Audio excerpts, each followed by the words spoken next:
Hey everybody, welcome back. My name is Elise, and this is 10 to Life, where we're talking everything true crime. So if you're brand new, stopping by for the first time, welcome. I hope you enjoy today's video and the case coverage. And if you like the channel and want to check it out again, make sure you hit that subscribe button below. Oh my God, there's like a fly in here, guys. I don't know how that happened. And if you are a returning subscriber, welcome back. Happy to have you guys here today. So today's case is a very current one, and literally details are emerging every single day. Actually, scratch that. Every single hour. Guys, this fly is like killing me right now. Freckles, stop. So this case is just evolving, literally by the hour, but I wanted to come on here, update you with everything that we know so far, because so many more details have surfaced, and it kind of paints a picture as to what I think could have happened. Orsolya Gaal is a 51-year-old mom of two and a wife, and she was brutally murdered over Easter weekend, and now investigators are searching for her killer. And what happened to Orsolya is just so horrendous and really deserves all of the media attention that there can possibly be. And we now receive new footage of the alleged killer, text messages, a lot of weird stuff going on. So we want to make sure that justice is of course served and that we spread as much awareness as possible. So guys, let's jump right in. 10 to Life with Elise starts right now. Orsolya was a mom of two living in Queens, New York. She was initially from Hungary and went to school at the Budapest Business School. She had a 17-year-old son named Jamie and a 13-year-old son named Leo. Her husband Howard is a partner and a founder of a boutique equity firm. And the equity firm is called RK Equity, I believe, and it's an advisement investment firm focused on lithium-ion battery and technology metals. Mouthful, right? So the two of them bought a beautiful $2 million home in this Forest Hills neighborhood in Queens, New York about a decade ago. And neighbors describe Orsolya as a loving mother and an amazing friend, saying that she was just a lovely lady, extremely kind, extremely friendly, always very attentive to her family, her kids, just an amazing person through and through. And on social media, they look like the dream family. Musically talented kids, a gorgeous puppy named Teddy, who was clearly Orsolya's world, and just lots of love as a family, and really also traveling around the world together. So last week, Jamie, their son, and Howard were on college tours in Michigan and in Oregon, and 13-year-old Leo stayed behind in New York with his mother, Orsolya, and I'm guessing that was so he didn't miss any school and, obviously other obligations that keep him in New York. So on Friday, April 15th, Orsolya spent time in her beautiful Forest Hills home backyard in the afternoon, and then later she took her dog Teddy out for a walk, which neighbors confirmed seeing. And then she headed out with friends later that evening to watch a show at Lincoln Center. And Lincoln Center is in Manhattan, and everybody thinks New York is just one small place. It's not. So Lincoln Center is in Manhattan, and it's approximately a 45-minute drive or a 50-minute train ride from Queens, as you can see here. So after the show at Lincoln Center, Orsolya returned back to Queens, and she reportedly sat alone at a local bar, as if she was waiting for somebody, before ultimately returning back to her home a bit after midnight. But the next thing that happened is something out of a horror movie. It's unclear exactly what happened next, but at some point after returning home, it's believed that someone entered the home and attacked Orsolya on the first floor of this home. Then after attacking her, they took her to the basement and stabbed her 58 times in the neck, torso, and left arm. The killer then stuffed her body into a black hockey duffel bag with wheels, similar to the one used by her kids, and dragged it outside. And at around 4:30 a.m. early that Saturday morning, a neighbor's camera actually picked up footage of this person walking on the sidewalk, pulling this hockey bag behind them. And this person dragged Orsolya's lifeless body in that hockey bag for less than half a mile from the home, before then just abandoning it on the side of a trail near the corners of Jackie Robinson Parkway and Metropolitan Avenue. Around 8 a.m. that morning, a 51-year-old dog walker named Glenn was out walking the trail with his two dogs and arrived at this hockey bag. And the two dogs started pulling him towards this bag, sniffing out the blood-soaked hockey bag. So Glenn opens up this bag and saw what he thought initially was a mannequin. But it was in fact Orsolya's body, which is reported to have been dismembered. So he immediately called the police just a couple seconds later at 8:11 a.m. Upon arrival, it was soon discovered that Orsolya died from sharp force wounds to her neck. She also suffered from blunt force injuries to her head, which I suspect is from the killer attacking her on that first floor to subdue her and then dragging her to the basement to ultimately execute the horrible slaying. Orsolya was also discovered with possible defensive wounds inside her fingers and on her hands, meaning she fought back against this extremely brutal and personal crime. Her death was ruled a homicide by the chief medical examiner on Monday, April 18th. Gruesome new details emerging in the killing of a mother of two whose body was found stuffed in a duffel bag near her home. Briella Tomasetti is live in Forest Hills with the latest on this chilling case as the medical examiner reveals the cause of death. Briella. Yeah, Lori and Steve, good evening to the both of you. And you know, police have been here all day and now into the evening trying to retrace 51-year-old Orsolya Gaal's final steps and hours. And hopefully this new information will bring them a little bit closer to figuring out exactly what happened here. The chief medical examiner's office now officially ruling Gaal's death a homicide caused by, quote, sharp force injuries of the neck. Everybody's on edge because apparently a killer is running around, just butchered someone yards away from our homes, and he's still at large. It was a sleepless night for Nick Bays, who lives just across the street from 51-year-old Orsolya Gaal in Forest Hills. The married mother of two's gruesome murder, leaving many who live in this typically quiet neighborhood with more questions than answers. Everyone's trying to piece together what's happened. How did this happen?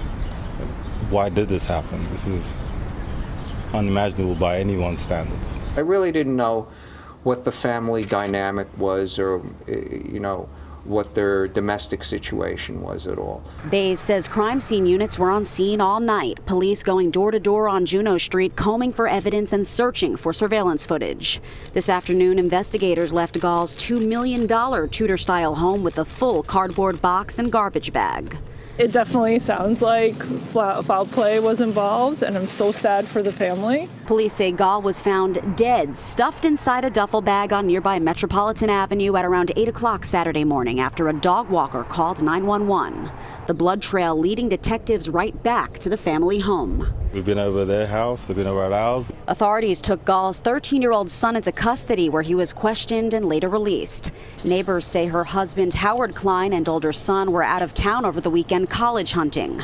In the meantime, a makeshift memorial now sits on the sidewalk in the shadow of a home still cordoned off by crime scene tape. As if this case weren't tragic enough and confusing enough, the details around the potential suspects, the details of that night, of text messages that were exchanged, and what may have happened is all the more puzzling.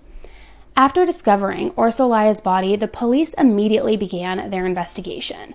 Who could be responsible for such a heinous and brutal crime, and one that is just so personal?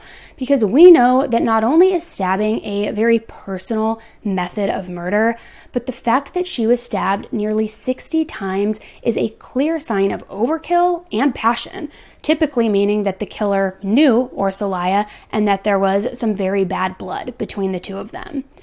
This hockey bag with her body too was dumped about 9 blocks from this family's home. And there was a trail of blood left behind from this bag.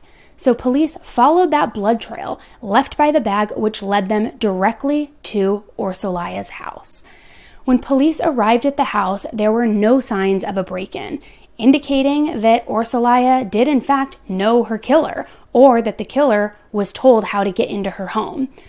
When they entered the home, Orsolya's 13-year-old son Leo was home alone on the top floor of that 3-story home. Leo was also seen being taken away in handcuffs from the home shortly after his mom's body was found. He was questioned at the local precinct and later released, with police saying that he absolutely had no knowledge of the crime and confirming that he was no longer a suspect. Now, here is where this case has its first of many major twists.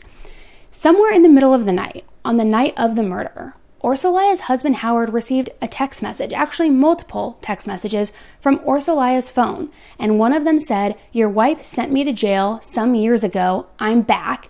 Then that was followed by another text that said, "Your whole family is next." So who was this person who brutally murdered Orsolya and now was just taunting her family and threatening her family? Investigators are going through surveillance footage, and police say that the suspect texted death threats to the woman's family. Eva Pilgrim is on the scene in Queens. And Eva, there are fears her family could be in danger as well. That's right, George. Sources tell ABC News that the suspect sent a text message to her husband threatening the family. The murder putting everyone in this normally quiet neighborhood on edge. This morning, searching for a killer. The NYPD trying to find who murdered a New York mother of two and dumped her body by a Queens highway. This surveillance still now a crucial clue in the investigation. Police think it shows someone wheeling a bag down a street with the body of 51-year-old Orsolya Gaal inside. Investigators now going through multiple surveillance cameras as they try to track down this murderer. They are also looking into threatening text messages apparently sent by the killer to Gaal's husband from her cell phone, including one that read, "Your whole family is next." On Monday, April 18th, after it was announced that this was in fact a homicide, police returned to the family home in the early afternoon, removing an iMac computer and several bags of evidence. And detectives also are now trying to reach 3 men whose numbers were found in Orsolya's cell phone. Well, Jenna, this remains an active scene here in Forest Hills. Let me give you a live look behind me right now so you can see for yourself. Now, detectives just arrived here at Orsolya Gaal's home moments ago. There were several who gathered on the front lawn and spoke briefly before a few of the detectives went inside with what appeared to be a search warrant. I should mention the crime scene unit also just arrived here on the scene. Now, we were originally told, Jenna, the woman's husband and son were potential suspects in the case. Sources tell us police no longer consider them persons of interest. Investigators are now working on the theory Gaal may have been killed by a male perpetrator, someone who was known to her. NYPD also has identified what they're calling a person of interest in this case. However, they are not revealing his name. However, he is described as a male who knows Orsolya and had access to her home. He is believed to have entered through the back door, as there were no signs of forced entry, and it previously had actually been claimed that Orsolya went on a date that night that she died, though it has not been confirmed by the authorities. However, police do know that she did in fact return home safely the night she died. In another interesting turn of events, we learned that this isn't the first time something odd happened with this family. Police sources revealed that Orsolya was actually reported as missing by her husband in May of 2020. Apparently, Howard called 911 just after 7 a.m. to say that his wife had not returned home after going for a stroll at around 12:30 a.m. the night before. But apparently then he called back about 30 minutes later to say that his wife had returned safely. So why was she out all night? Was there trouble in the marriage and she just needed a breather and went for a walk all night? Could she have been having an affair and then she returned home that morning? Because we do know that on Friday night, the night leading into the early mornings of the murder, that after that show at Lincoln Center, Orsolya sat alone in a bar near her home, seemingly waiting for somebody for 40 minutes before then going home alone. Now, I can't help but wonder if the person that she was waiting for was this mystery man that now the police have identified as a person of interest and one of the cell phone numbers possibly, and that perhaps as she was waiting for him at the bar that night, he was a no-show, which led her to return home.